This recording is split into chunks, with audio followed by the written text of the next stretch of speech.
Good morning dear students. तो last video में हमने ज़ीरो ऑर्डर रिएक्शन के इंटीग्रेटेड रेट लॉ इक्वेशन को पढ़ा था। तो इस वीडियो में हम जो फर्स्ट ऑर्डर की डिफरेंशियल इक्वेशन है उसे इंटीग्रेटेड रेट इक्वेशन में कन्वर्ट करेंगे। For the convenience sake, for finding the value of rate constant, तो integrated rate equation for first order reaction how it can be derived as, आप एक reaction consider कर लीजिए जिसमें दो रिएक्टेंट ए और बी रिएक्ट करके प्रोडक्ट्स दे रहे हैं, या आप अकेला एक ए लिख लीजिए और प्रोडक्ट्स में कन्वर्ट हो रहा है। तो रेट ऑफ रिएक्शन ए की कॉन्सेंट्रेशन 1 रेज की है और बी की 0, यानी रेट ऑफ रिएक्शन बी की कॉन्सेंट्रेशन पे नहीं डिपेंड कर रहा, सिर्फ ए की कॉन्सेंट्रेशन 1 कॉन्सेंट्रेशन पे डिपेंड कर रहा है, यानी कि ये फर्स्ट ऑर्डर रिएक्शन हो गया। तो इसका मतलब ये हो गया कि rate of reaction is directly proportional to molar concentration of a raise to power 1 and b के ऊपर ये डिपेंड ही नहीं कर रहा जो रेट ऑफ रिएक्शन है। तो जब हम शुरू करते हैं तो जो रिएक्टेंट ए है इसकी मोलर कॉन्सेंट्रेशन को स्मॉल ए के साथ लिया गया है मोल्स पर लीटर। जब टाइम टी निकल जाता है से 10 मिनट्स 20 मिनट्स, तो जो मोलर कॉन्सेंट्रेशन स्मॉल ए है ये कुछ डिक्रीज कर जाएगी। और किससे डिक्रीज करेगी? बाय एक्स से, या जो ए की मोलर कॉन्सेंट्रेशन है वो with the passage of time reactant जो है, ए रिएक्टेंट जो है यानी कि ये वाला रिएक्टेंट जो है डीकम्पोज कर जाएगा बाय एक्स। तो concentration of A after time T become a minus x. ठीक है, यहाँ तक क्लियर हो गया। सो अब हम इसको लिखेंगे rate of reaction directly proportional to a minus x. B के ऊपर तो डिपेंड ही नहीं कर रही, तो टाइम टी के बाद ये ए माइनस एक्स हो गया। रेट ऑफ रिएक्शन को किसके साथ लिखते हैं? D x upon d t के, directly proportional to a minus x हो गया। प्रोपोर्शनैलिटी को हटा के लगा दीजिए जो कि रेट कांस्टेंट है, स्पेसिफिक रिएक्शन रेट है। तो d x upon d t is equal to k a minus x, ये आप इक्वेशन 1 ले लीजिए इस इक्वेशन को। तो कॉन्सेंट्रेशन वाली टर्म्स इकट्ठी कर लीजिए, ए माइनस एक्स को डी एक्स के नीचे ले आइए, ठीक है, और डी टी को के से क्रॉस मल्टीप्लाई कर दीजिए। हमारे पास आ जाएगा d x upon a minus x is equal to k into d t. ये आपकी इक्वेशन नंबर 2 हो गई। ठीक है, ये डिफरेंशियल फॉर्म है इक्वेशन की। तो इसमें से के को कैलकुलेट करना और भी बहुत सारे पैरामीटर्स जो हैं फाइंड आउट करना एक्सपेरिमेंटली डिफ़िकल्ट होते हैं, इसलिए हम डिफरेंशियल इक्वेशन को इंटीग्रेट कर देते हैं। तो हम इस इक्वेशन को इंटीग्रेट कर देंगे। इक्वेशन नंबर 2 को इंटीग्रेट करने के बाद तो ये हम इंटीग्रेशन का साइन शो कर रहे हैं, integration d x upon a minus x is equal to k into d t. तो इसी इंटीग्रेशन करने के बाद जब x upon a minus x की टर्म हो या d x upon a minus x की टर्म की इंटीग्रेशन लेते हैं तो उसका answer minus natural log a minus x होता है is equal to k into d t की इंटीग्रेशन हमने ज़ीरो ऑर्डर में भी शो करी थी। आपने इंटीग्रेशन नहीं करने बैठ जाना वहाँ पे, आपने सिर्फ इसका रिजल्ट ही लिखना है। तो के इंटू डी टी की इंटीग्रेशन करने के साथ हमारे पास के टी प्लस आई आ जाएगा। ये आपके पास इक्वेशन नंबर 3 हो गई। ठीक है, तो इक्वेशन नंबर 2 को इंटीग्रेट करने के बाद इक्वेशन नंबर 2 ये है d x upon a minus x is equal to k into d t. तो इनकी इंटीग्रेशन हो रही है, तो जब d x upon a minus x term का इंटीग्रेशन करते हैं minus l n a minus x is equal to k t plus i आ जाता है। ये इक्वेशन नंबर 3 होगी। और आपको अच्छी तरह से पता है कि ये जो आई है ये क्या है, कांस्टेंट ऑफ इंटीग्रेशन है।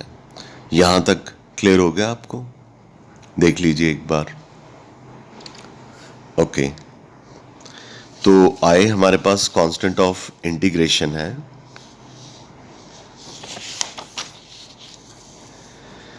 तो लेट अस अज्यूम कि जब रिएक्शन शुरू नहीं हुआ था, टाइम ज़ीरो था, तो रिएक्टेंट ए की जो मोलर कॉन्सेंट्रेशन स्मॉल ए थी वो डिकम्पोज भी नहीं की थी, तो एक्स भी ज़ीरो था। तो t is equal to zero, x is equal to zero को इक्वेशन नंबर 3 में पुट कर लीजिए। तो इक्वेशन नंबर 3 में x is equal to zero put करेंगे तो क्या आएगा, minus l n a is equal to k into zero plus i. तो k इंटू ज़ीरो ज़ीरो हो जाएगा, ये आई हो गया, और ये minus natural log a minus zero यानी कि माइनस एल एन ए हो गया। यानी आई किसके इक्वल आ गया, माइनस एल एन ए के इक्वल आ गया। तो ये यहाँ पे दिखाया गया। तो I is equal to minus l n a आ गया। ये जब टाइम ज़ीरो होता है, यानी कि जब रिएक्शन अभी शुरू नहीं हुआ। ये इक्वेशन नंबर 4 हो गई। इक्वेशन नंबर 4 में कांस्टेंट ऑफ इंटीग्रेशन का वैल्यू निकला है माइनस एल एन ए। इस कांस्टेंट ऑफ इंटीग्रेशन की वैल्यू को, आई की वैल्यू को आप इक्वेशन नंबर 3 में पुट कर दीजिए। तो इक्वेशन नंबर 3 जो थी वो कौन सी थी, minus l n a minus x is equal to k t plus i की वैल्यू जो है वो इसमें पुट कर दीजिए।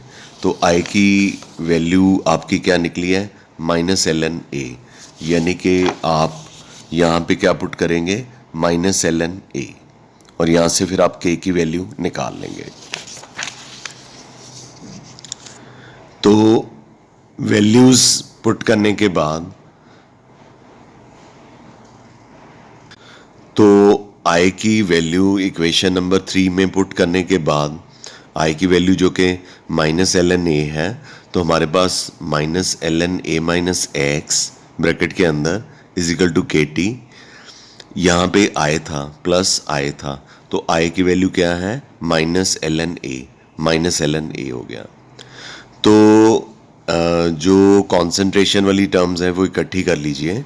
हमारे पास आ जाएगा k t is equal to l n a minus l n a minus x. K t is equal to l n, चूँकि नेगेटिव का साइन है तो a upon a minus x आ जाएगा। ये इक्वेशन नंबर 1 होगी। एल एन जो है ये किसके इक्वल होता है, 2.303 लॉग के। इस वैल्यू को इक्वेशन नंबर 5 में पुट कर दीजिए। हमारे पास आ जाएगा k t is equal to 2.303 log a upon a minus x. तो आपको रेट कांस्टेंट के निकालना है। So k is equal to 2.303 t log a upon a minus x. तो ये बेटा रेट कांस्टेंट है, डिटरमिन किया है इंटीग्रेटेड रेट इक्वेशन से फ्रॉम फर्स्ट ऑर्डर रिएक्शन। तो हमारा जो के का आंसर निकला है, रेट कांस्टेंट के का जो वैल्यू निकला है, that is 2.303 upon t log a upon a minus x. इसे आप इक्वेशन नंबर 6 ले लीजिए। ठीक है, ये इक्वेशन नंबर 6 आ गई आपकी। यहाँ तक क्लियर हो गया आपको? अगर आप चाहें तो ये जो स्मॉल ए है इसे ए नॉट के साथ भी लिख सकते हैं। इसको भी इनिशियल कॉन्सेंट्रेशन ही कहते हैं। और a माइनस एक्स को स्क्वायर ब्रैकेट के अंदर a लिख लीजिए। इसका मतलब concentration of reactant after time t है। तो आप a की वैल्यू a नॉट को इक्वेशन नंबर 6 में पुट कर दीजिए। तो a की वैल्यू is equal to a naught put करेंगे तो इक्वेशन नंबर 6 में यहाँ पे ए नॉट आ जाएगा ऊपर, और a माइनस एक्स जो है इसको हमने कैपिटल ए की मोलर कॉन्सेंट्रेशन के इक्वल लिया है, यानी कि concentration of reactant after time T. इसको आप इक्वेशन नंबर 6 में पुट कर दीजिए, तो फिर हमारे पास नीचे यहाँ पे ए आ जाएगा, यानी कि इक्वेशन नंबर 6 में ए की जगह आप ए नॉट पुट कर सकते हैं, ये भी इनिशियल कॉन्सेंट्रेशन को रिप्रेजेंट करता है, और ए माइनस एक्स की जगह आप ए पुट कर सकते हैं, ये रिप्रेजेंट करता है concentration of reactant after time T. यहाँ तक आपको क्लियर है बच्चा? ठीक है, ओके, आगे चलते हैं। अब हमने इक्वेशन नंबर 7 को यहाँ पे दोबारा से इसलिए लिख दिया है कि वो पेज उधर चला गया। तो k is equal to 2.303 upon t log a not upon a, ये इक्वेशन 7 है। हमें पता है कि 2.303 लॉग जो है वो किसके इक्वल होता है? ln के इक्वल होता है। तो इक्वेशन 7 जो है उसको हम ऐसे भी लिख सकते हैं, k is equal to 1 upon t. 2.303 log जो था वो ln के इक्वल था, सो k is equal to 1 upon t ln a naught upon a आ गया। ठीक है, t को k से क्रॉस मल्टीप्लाई कर दीजिए, kt is equal to ln a naught upon a, ये इक्वेशन नंबर 8 आ गई।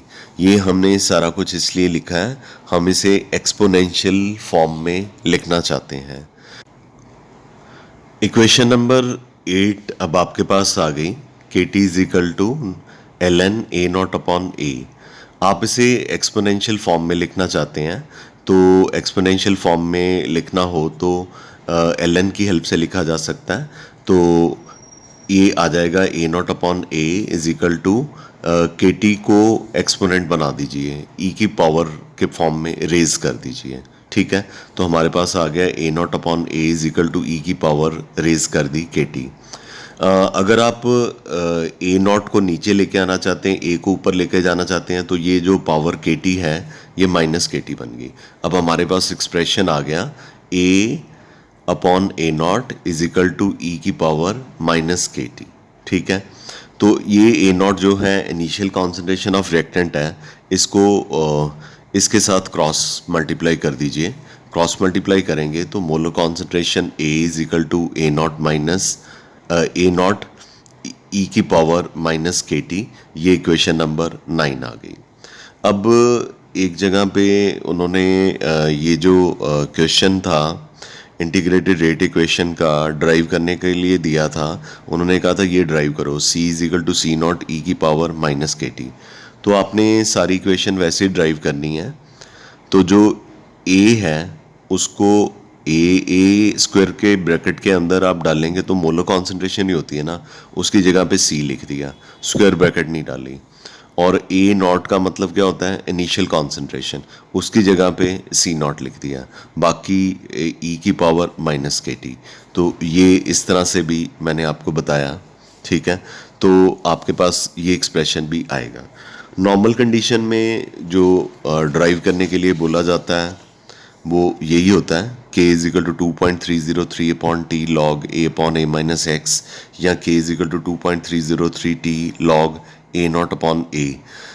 ये जो इक्वेशन 7 है ये बहुत ही ज़्यादा इम्पॉर्टेंट है, क्योंकि बहुत सारे ग्राफ जो हैं इसकी हेल्प से बनेंगे। ठीक है, तो अब हमने एक्सपोनेंशियल फॉर्म में इसको जो 9th इक्वेशन हमने ड्राइव कर ली है वो है a is equal to a naught, यानी इनिशियल कॉन्सेंट्रेशन, e की पावर रेज कर दी माइनस kt, और स्क्वायर ब्रैकेट के अंदर a जो है उसको c के साथ लिख सकते हैं, और a नॉट जो है उसको c नॉट लिख सकते हैं, और e की पावर जो है माइनस kt आ गई। ये आपकी इक्वेशन नंबर 10 आ गई। ठीक है, तो ये था integrated rate law equation for first order reaction. अब आप जो है डिफरेंट टाइम्स पे रिएक्टेंट की डिफरेंट कॉन्सेंट्रेशन लेते हैं। अब टाइम 0 पे नहीं चल रहे, आप रेट कांस्टेंट निकालना चाहते हैं, एक बार 5 मिनट पे और एक बार से 5 मिनट के बाद, यानी 10 मिनट पे। ठीक है। तो आपके पास दो टाइमिंग्स हैं, T1 जो है 5 मिनट्स है, T2 जो है 10 मिनट्स है। और A1 जो है ये concentration of reactant at time T1 है, और A2 जो है concentration of reactant at time T2 है। ये सिर्फ आपने एक्सप्रेशन MCQs के लिए करना है। तो आपने ये जो एक्सप्रेशन है, पहले आप पढ़ते थे K is equal 2.303 upon T, तो T की जगह आपने दो टाइमिंग्स ले लिए, डेल्टा T लगा दिया, डेल्टा T मतलब T2 माइनस T1 लगा दिया। लॉग आप लेते थे A upon A minus x, यानी कि A इनिशियल कॉन्सेंट्रेशन होती थी, नीचे कॉन्सेंट्रेशन आफ्टर टाइम T। यहाँ पे भी आप कॉन्सेंट्रेशन A1 जो है इसे इनिशियल कॉन्सेंट्रेशन ले लीजिए, और A2 जो है ये कॉन्सेंट्रेशन आफ्टर टाइम T ले लीजिए, मतलब ठीक है। तो ये 5 मिनट के बाद जो टाइम जब T1 5 मिनट था तो कॉन्सेंट्रेशन A1 थी, जब टाइम T2 10 मिनट था तो कॉन्सेंट्रेशन A2 थी। तो आपने A upon A minus x की जगह A1 अपॉन A2 ले लेना है, ठीक है। तो अब हमारे पास जो है ये सिर्फ आपने MCQs के लिए करना है।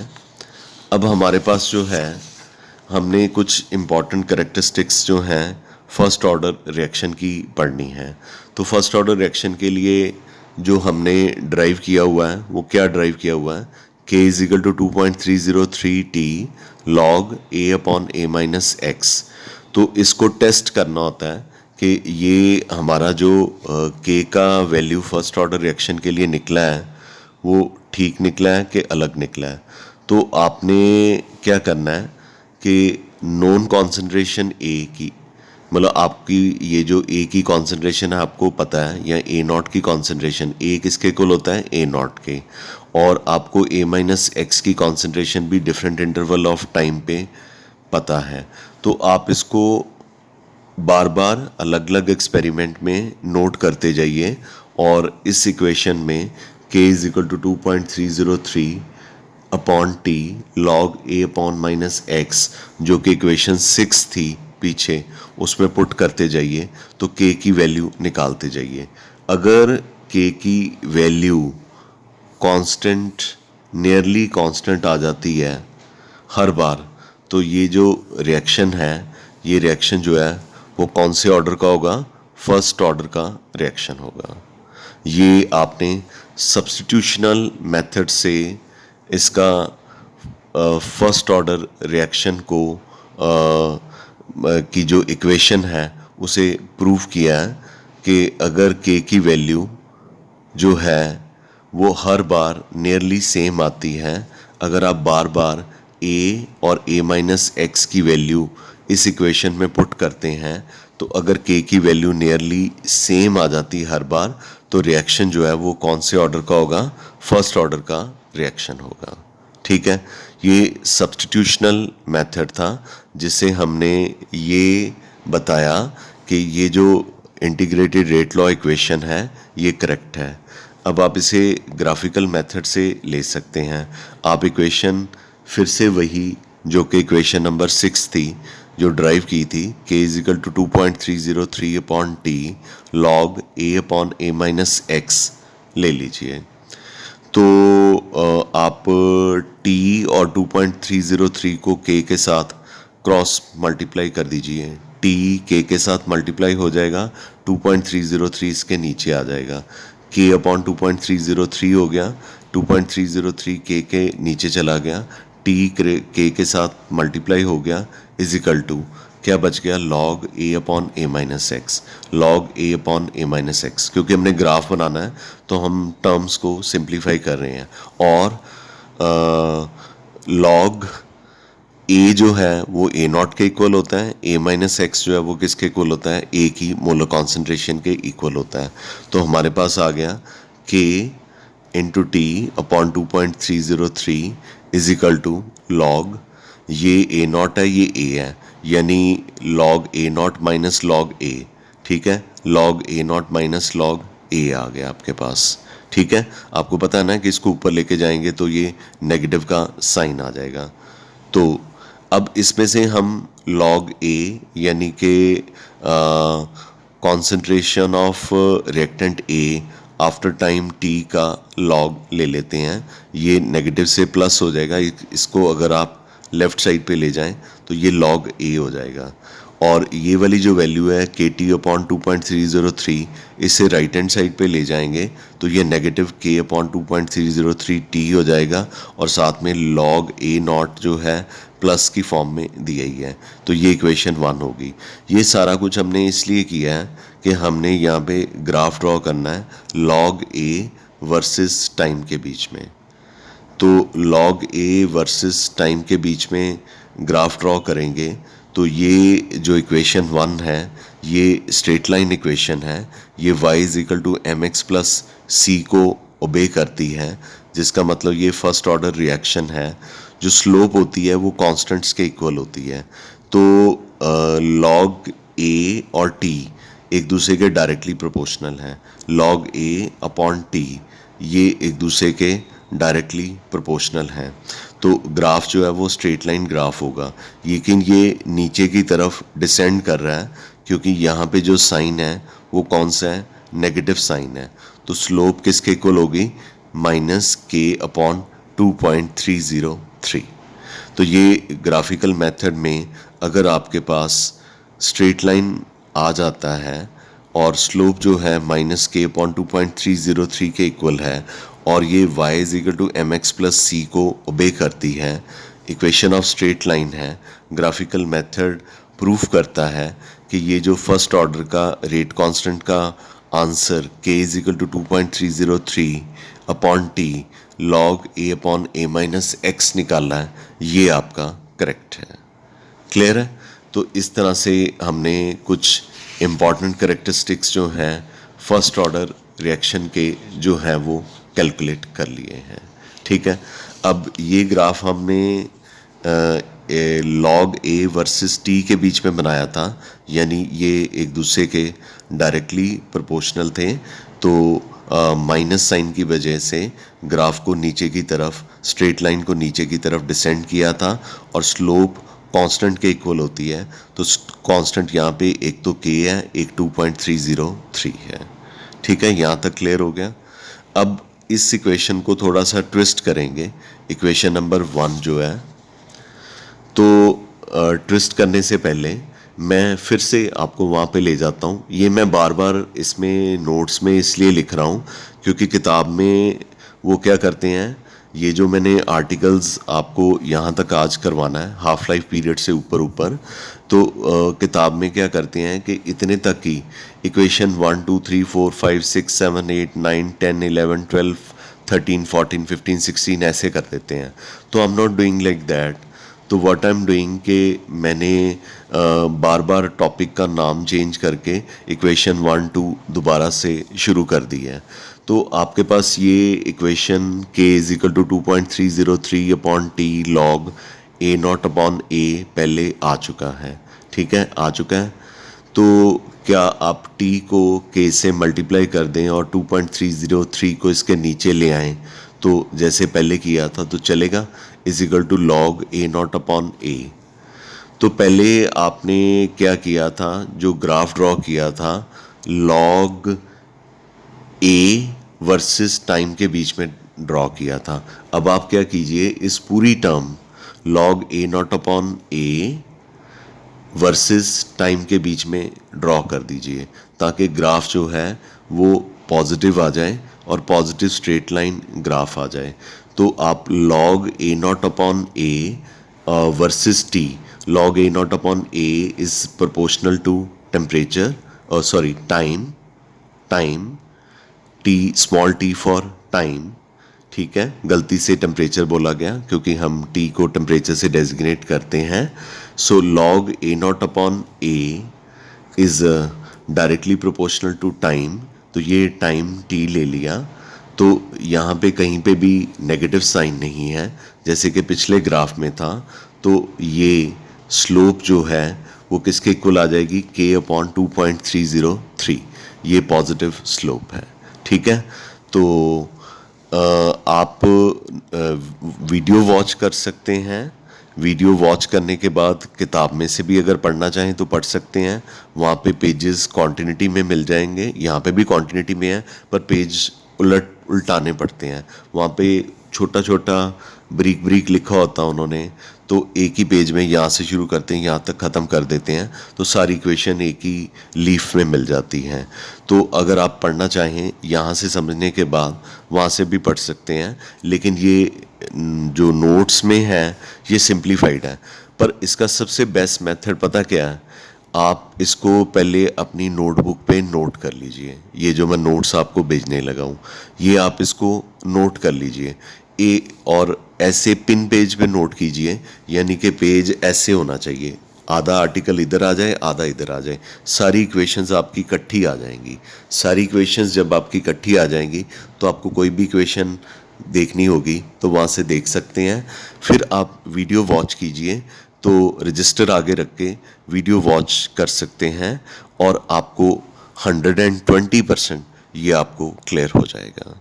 ठीक है, सो आई एम वेरी श्योर कि ये टॉपिक आपको क्लियर हो गया होगा। कोई प्रॉब्लम आए तो आप मुझसे पूछ सकते हैं। आप फिज़िक्स के स्टूडेंट्स हो, फिज़िक्स आप पढ़ते हो, ये टॉपिक फ़िज़िक्स में भी आएगा, न्यूक्लियर फिज़िक्स में, मॉडर्न फिज़िक्स में भी आएगा, लेकिन आप फ़िलहाल जब वहाँ पे आएगा हम फिज़िक्स के टीचर्स के ऊपर तो नहीं छोड़ सकते। आप केमिस्ट्री के टीचर से केमिस्ट्री का टॉपिक कीजिए, कोई प्रॉब्लम आती है तो आप मुझे कॉल कीजिएगा। ठीक है, वैसे आएगी नहीं। मैंने आपको एक मोडस ऑपरेंडी बताया कि नोट्स को पहले सारा अपनी नोटबुक पे नोट कर लीजिए और ऐसे पेज पे कीजिए जो पेज ऐसे हो, मतलब आधा टॉपिक इधर आ जाए आधा इधर आ जाए, ताकि सारी इक्वेशंस जो हैं आपकी इन दो पेजेस पे ही आ जाएं। पेज को ऐसे नहीं टर्न करना, ठीक है। तो पेज टर्न करने की ज़रूरत ना आए, इस तरह से लिखना। तो जब लिख लोगे तो फिर सारी इक्वेशंस आपके सामने होंगी, सारे ग्राफ आपके सामने होंगे, एक सिंपल मैथमेटिकल गिमिक है, तो आप बड़ी इजीली आप इसे कर सकते हैं। सो shall we call it a day? Thank you very much. I'm very sure that this is clear to you. Thank you. Have a nice day.